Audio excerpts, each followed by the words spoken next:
Çok beğendik. O yüzden bir tane aldık. Bak burada yürürken dedi ki sarayı da nereye yapacaklarını iyi biliyorlar. Sarayın üstünde böyle bu şekilde işlemeler var. Günaydın. Bugün Kore'de son günümüz. Buradaki ekmek şeylerini çok beğendik. O yüzden bir tane aldık. Bu arada videolardan bağımsız Kore'de sadece 3 gün kalmış olduk. Daniel'in işi sebebiyle ayın 11'inde gidiyor. You want to open?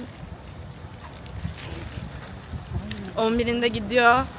Bugün ayın 10'u. Son dakika bir uçak bileti buldum. $250. Ben de Türkiye'ye dönmeye karar verdim. Çünkü gerçekten Kore bana hiç iyi gelmedi arkadaşlar. İnsanları çok tatlı gerçekten böyle hani gülümsüyorlar ve yardımcı oluyorlar ve dürüstler. Bununla ilgili hiçbir şey söylemiyorum. Dün bir de o elektronik shop'ta Samsung S23 Plus'ı sadece $250 aldım. İkinci el ama bildiğin sıfır gibiydi. Burada ikinci eller inanılmaz böyle dehşet ucuz ve güzel, göstermiştim zaten bir önceki videoda.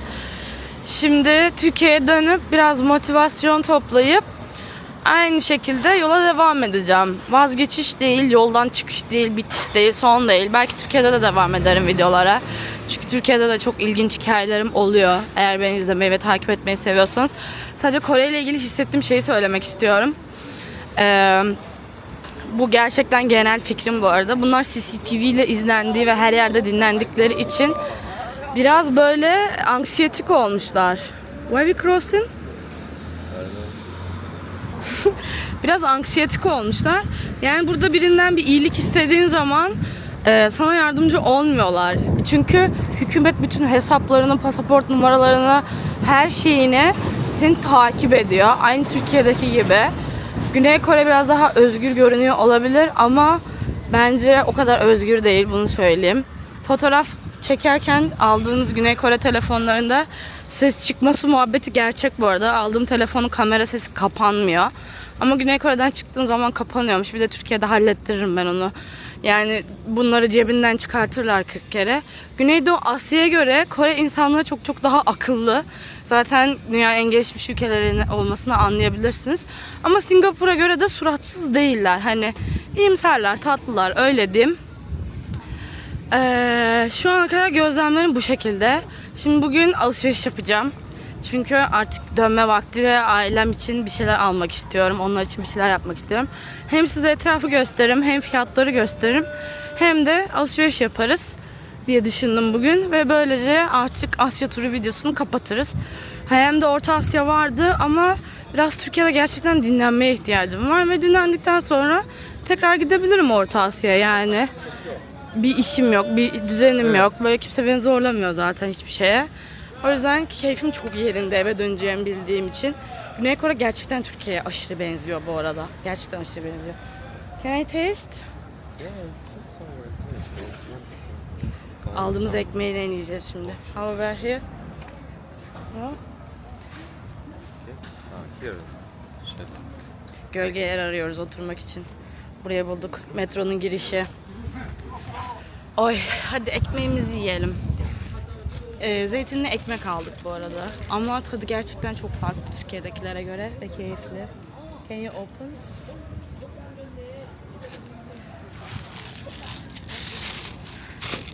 You're really freaking out people when you make videos. Yes, but whatever. It's their anxiety. Also rules. Everyone making Korea videos. Evet, bu arada Daniel dedi ki video kamerayı görünce millet böyle bir geriliyor dedi. Şimdi görüyorsunuz ki her yeri zeytin dolu. Cheers kocam, buna $3 verdik. $2,5.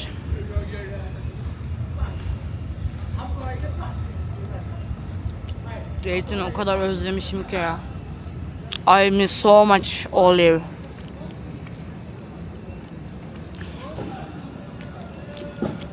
Baksanıza içi full zeytin dolu her yere. Müthiş. Don't worry. In 3 days you will eat whatever orders. How much you want? Homemade. But their bread is more tasty than Turkey. 1,5 saat yol gittik. Sonra da durağı kaçırmışız. Neyse bir durak kaçırdık sadece. Böyle metro biraz karışık kuruşuk, çıkması zor. Bir de değişik yerlere açılıyor. Hiçbir şey anlamadım. Şimdi çıktık. Gideceğiz bakalım. Saat neredeyse 5. Bilmiyorum, çok acayip hissediyorum. Bu arada şeyi çok sevdim. Kore'de metroda acayip sessiz. Yani iğne atsanız yere düşer, sessiz olur. Ve sonunda Seul merkeze hoş geldiniz. Herkes dönüp bana baktı. Ne alakaysa. Ya bilmiyorum yani hani belki çok şey bekliyordum Kore'den. Anlamadım çünkü böyle yani bilmiyorum, ben Türkiye'nin aynısı gibi geliyor bana burada her şey. Tabelaları değiştirsek ve ekonomimizi düzeltirsek bence hiçbir farkımız yok. Biz de pilav yiyoruz yemeğin yanında her gün. Bunlar da yiyor. Sadece tekniğimiz farklı yani. Sonunda biraz medeniyet ve biraz insanlık. Hadi bakalım biraz şey keşfedelim. Şöyle bir şey oldu. Açık hava konseri veriyorlar. Kim bilmiyorum ama belki izleyenlerden dinleyen falan vardır ya da yeni bir gruptur. Bilmiyorum. Bayağı da kalabalık görünüyor bu arada. Tanıyan varsa grubu altına yorum yapsın ya. Let's go, okay.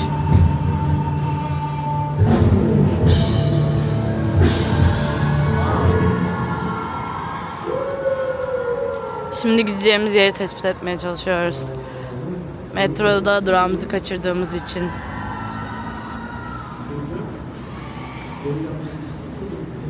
Tatlı duruyor bu arada. Yani Kore'yi sevdin mi diye sorarsanız %100 güvenli bir ülke. Hiçbir şey için dert etmenize gerek yok kesinlikle. İnsanlar sevimli. Bir şey sorduğun zaman İngilizce biliyorlarsa yardımcı oluyorlar. Böyle bir teyze börek tok boku sokak yemeği yapıyor. No. We crossing? Okay. Karşıya geçiyormuşuz. Kocam konseri görmek istedi, meraklı. So this is a famous make walk riverside. Böyle nehir kenarında yürüyebiliyormuşsunuz. Nehir demeye bir inşaat ister ama yalandan bir su akıyor işte. You want to walk here? No. Huh? No. İndik şimdi. Bu şekilde böyle nehirde kenarında yürüyüp chill'leyebiliyorsunuz. Yanında da konser varmış. Bu arada şöyle bir şey oldu. Normalde birkaç gün daha Kore'de kalıp Busan'a gidecektim. Busan'da arkadaşımla buluşacaktım. Sonra oradan karar verecektim ne yapacağıma. Ama Busan'da BTS konseri varmış. BTS'de Kore'nin en ünlü Kore pop müzik grubu, bu ilk çıkanlardan. O yüzden konaklama çok pahalıydı. Seul'da da bir hafta değil, 4 gün kalmam lazım ki arkadaşımla buluşabileyim. Seul'da 4 gün kalırsam $50 vereceğim. Sadece konaklamaya 4 günlük tek başıma, hostel bu arada. Kocam yine bir şeylere takıldı. Çığlık atacağım şimdi. Neyse, $50 oraya vereceğim.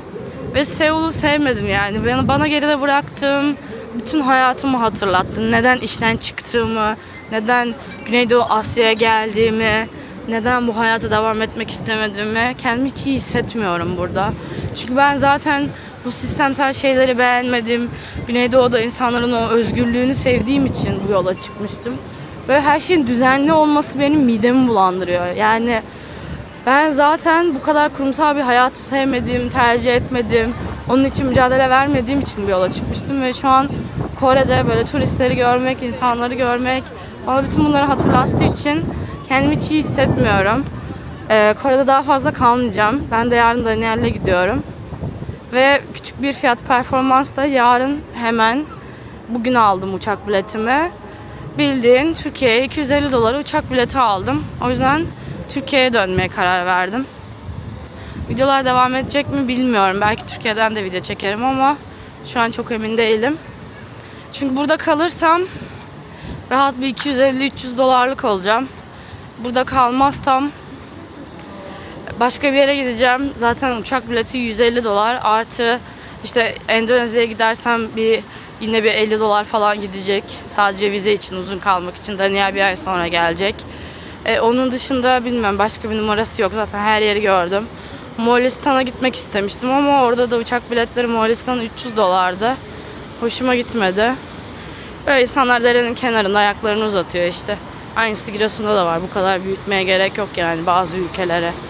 Onlar doğanın içinde bu imkanlara sahip olmadığı için şehrin içinde bu imkanları yedirmişler. Üzülüyorum onlar için. Çünkü yani bir köye bile gidemiyorlar. Baksanıza, köy gibi buradaki hayatta yaşamaya çalışıyorlar. O köyü buraya getirmeye çalışıyorlar. Böyle biraz tadım kaçık yani bugün. Kore ile ilgili de hislerimi söyledim zaten. Sevmedim yani açıkçası. Ona bütün bunları geri hatırlattığı için, neleri geri bıraktığımı. Ama şükrediyorum. 30 saniyede durması gerekiyor çünkü. Vazgeçtim şu an. Bir etkinlik olacak herhalde. Sahne kurmuşlar ve insanlar böyle beklemeye başlamış. Bayağı kamp kuran falan var, böyle değişik. Kim gelecekse artık. Burası da böyle bir merkez. Ne merkezi bilmiyorum. Ne konseri gelecek onu da bilmiyorum. Yani böyle sırt çantamı alıp hiçbir şey bilmeden gezeceğim derseniz Kore'yi sevmeyebilirsiniz. Çünkü şu an ben sırt çantamı aldım, geldim, gezeceğim dedim ve hiçbir şey bilmediğim için hiç sevmedim. Havayı da sevmedim bu arada yani. Haziran'dayız ya. Ben niye ceket giyiyorum? Aşırı rüzgar esiyor. Ve akşamları 18 derece falan oluyor. Bayağı dondum yani. Dün geldiğimizde yüzüm gözüm donmuştu. Hatta 15'e falan düşüyor. Bu da ayrı bir olay. Böyle ilginç. Şöyle bir şey yapmışlar. Burada oturuyorlar. Herhalde böyle dinlenme alanı gibi bir şey. Garip. Böyle bir teyze börek tık boku sokak yemeği yapıyor. Şurası tatlı görünüyor. Şu an biraz keyfim yerine geldi. Hani köşeye döndük ve dağ manzarası falan gördük. Gerçekten hani yani eski hayatımla ilgili anlatmak istediğim çok şey var. Biraz yürürken anlatayım. Ben böyle çok işte aşırı beyaz yaka bir işte çalışıyordum, bir ilaç firmasına. Klinik araştırma koordinatörü olarak geçiyordu. Ve çalıştığım bu firma gerçekten böyle ruhunuzu şeytana sattığınız bir firmaydı. O yüzden böyle 5 sene çalıştıktan sonra mutsuz olup işimi bıraktım. Firmayla ilgili bir sorunum yok. 5 yıl çalıştım ve hiç değiştirmeyi falan düşünmedim. Ama işimi ve kurumsal hayatı sevmiyordum. Şu an Kore'yi sevmemin sebebi de bana bu kurumsal hayatı, düzeni hatırlatması. Ben Avrupa'da gördüm bu arada. İngiltere'yi falan da gördüm. Hatta İngiltere videolarım da var. Ama sevmedim arkadaşlar. Zaten o yüzden Güneydoğu Asya'ya çıkmıştım. Hani böyle farklı yerler olsun, gerçekten farklı şeyler görelim diye. Ve şu an Kore'nin bana bunu hatırlatıyor olması çok garibime gidiyor. Allah bilir ne anlatıyor. Hadi gidelim. Yaya geçidi değil mi bu? It's not walking road, but we cross. 아니면 나와야지. 안 본다고 눈이 가려져? 안 본다고 눈이 가려지냐고. Was it screen for them? 보지 않는다고 눈이 가려져? 아니잖아. 나와야지. 아니면 길이 아니면 가지 말라고. 아니면 나와야지. Buraya geçiyormuşuz. Şu an ne yaptığımıza dair hiçbir fikrim yok. Bir de şöyle bir şey var. Şimdi Daniel işe gidecek. Biz bir ay görüşmeyeceğiz. Bu artı moralimi bozuyor. Bir de babam kanser benim. Uzun süre tedavi aldı. Çok ameliyat oldu. En son yine ben buradayken, gezimde, Vietnam'dayken Şubat ayında yine ameliyat oldu. Ve sorun olmayacağını düşünmüştüm. Şu an Haziran ayındayız. Tomografisinde bir sorun çıkmış. Işın tedavisi olacak. Kemoterapi almıştı daha önce. Bu da çok moralimi bozuyor bu arada. Yani hani böyle şehri gördükçe o bina bana üstüme geliyor resmen. Yani babamın o kemoterapi aldığı zamanlar geliyor aklıma. Şimdi ışın tedavisi alacak. Ve şu an böyle bir büyük şehirde olmak bana kendimi suçlu hissettiriyor. Çünkü burada olmak yerine aynısı Türkiye'de de olabilirdim. Ve bununla ilgili bir sorun görmüyorum. O yüzden dönüyorum. Türkiye'de de konuşuruz, anlatırım herhalde size bol bol. Yani ilk Türkiye'ye gelişim falan da farklı olacağını düşünüyorum. Yarın dönüyorum artık. Bu macera burada benim için bitti çünkü. Kendimi bu yani süreçte gerçekten çok yıprandığım şeyler oldu. Birazını anlatabildim, YouTube'da birazını anlatamadım. Hani konuşmak istemediklerim falan da oldu. Kore'ye gelmemin sebebi burada çalışıp para biriktirmekti. Çünkü işte günlük işler $100 falan filanmış. Ama böyle haber saldığım yerler dönmedi. Gerçi daha 2 gün oldu ama iş bulma ofisine de gitmek istemedim. Yani bu her şeyi bana hatırlattığı için dedim ki burada uğraşacağıma giderim. Türkiye'de uğraşırım. En azından ailemin yanında olurum. Bu da bayağı moralimi bozdu. O yüzden böyle bir karar aldım. Bir daha geçecekmişiz karşıya. About Cuba. Kuba? Free Cuba. Hands of Cuba. Kuba, what is Kuba? Cuba country, no? Cuba. Küba? Yes. Aa, Surprising. okey. Burada böyle bir tane bu şeyler çok ünlü. Binaların böyle ekran yapıyorlar, reklam veriyorlar. Bak burada da var mesela. Tabii Japonya'da bunlar daha fazla galiba. Bu dayı kim acaba? Ben Kore'nin kurucusu diyeyim, siz de inanmış gibi yapın. Bir de palas var. Yani Kore Sarayı. Tradisyonel. Arkadaşlar geleneksel yazsanıza böyle açıklamalara. Neden mesela tradisyonel diye Türkçe'ye çevirmeye çalışıyorsunuz?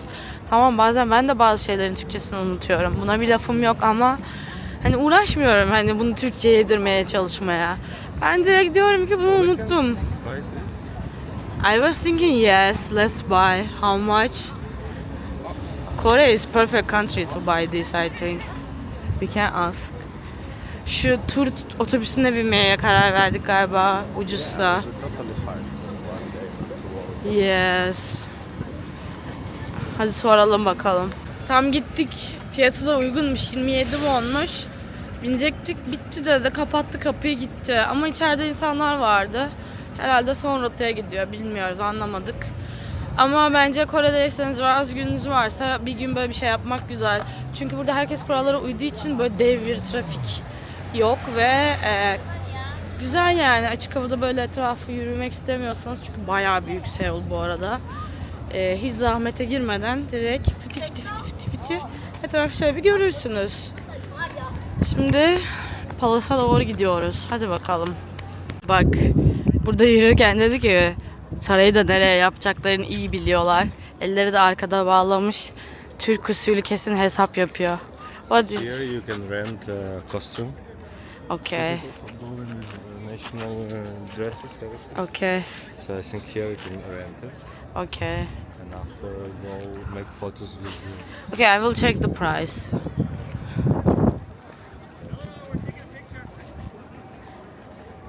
Geleneksel kıyafet.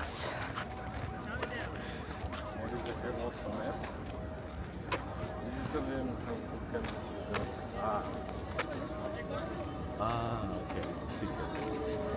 But if you wear this, Okay. $1 our ticket. I think it's not. There's tourist information. But still it's cool. Eğer geleneksel kıyafet giyiyorsanız bilete ihtiyacınız yokmuş. Herhalde sarayın içine şuradaki giriş için alıyorlar biletleri. Şurada bir tane daha giriş var. Burası sarayın bahçesi. Okay, let's go. Hani? Finish. Saraya giriş kapanmış. 5.30'a kadar açıkmış. Ha? For this house. Yes. So we can't enter. Can you have this a map or something? Sinirlendi. Harita falan bir şey göremez miyim diye sordu. Bir tık sinirlendi şu an. Sarayın haritası bu şekilde görünüyor. Sarayın üstünde böyle bu şekilde işlemeler var. Bu arada çok güzel görünüyor. Yani girebilseydik keyifli bir gezi olabilirmiş. Hemen Palas'tan çıkınca buradaymış kıyafet kiralama yeri. Şimdi fiyat soracağım. Oğlum yeşil ışıktan geliyormuş lan kuş sesi. Çok şaşırdım. Gerçekten. Böyle bir sürü çeşit var.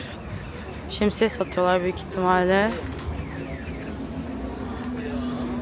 안녕하세요. How much rent in clothes? We have three kind of design. Okay. 3 farklı tipi varmış. This one is the regular design, 35,000. Aha. This line more shining one is a premium design, 50,000. Aha. Here the traditional design like K-drama queen design is 60,000. All day or half an hour? Okay. Bu şekilde fiyatlar da yazıyor. Dolara siz çevirirsiniz artık. Ama güzel yani bence. Bir kerelik bir deneyim sonuçta. Kocam. Evet, for men. Bu da erkekler için. Klasik. Hemen hemen aynı fiyatlar. Show your ice cream. And you like it? Böyle bir dondurma seçtim. Bir şey diyeyim mi? Bayağı güzel. Bildiğin dondurulmuş yoğurt gibi. Ama yoğurdun o bayıcı tadı da yok. Tam olarak o kıvamda. Ki kocam istememişti aslında. 1+1 bir alana bir bedavaydı. 2200 wong'tu. Wong deniyor değil mi? Unuttum lan para birimlerini. Wong'du. Böyle dondurma yiyoruz. Bir de sokaklarda öyle rastgele yürümeye devam ediyoruz. Keyfim şu an arttı bu arada. Dondurmayı yediğim zaman hayat kalitem artıyor. Böyle.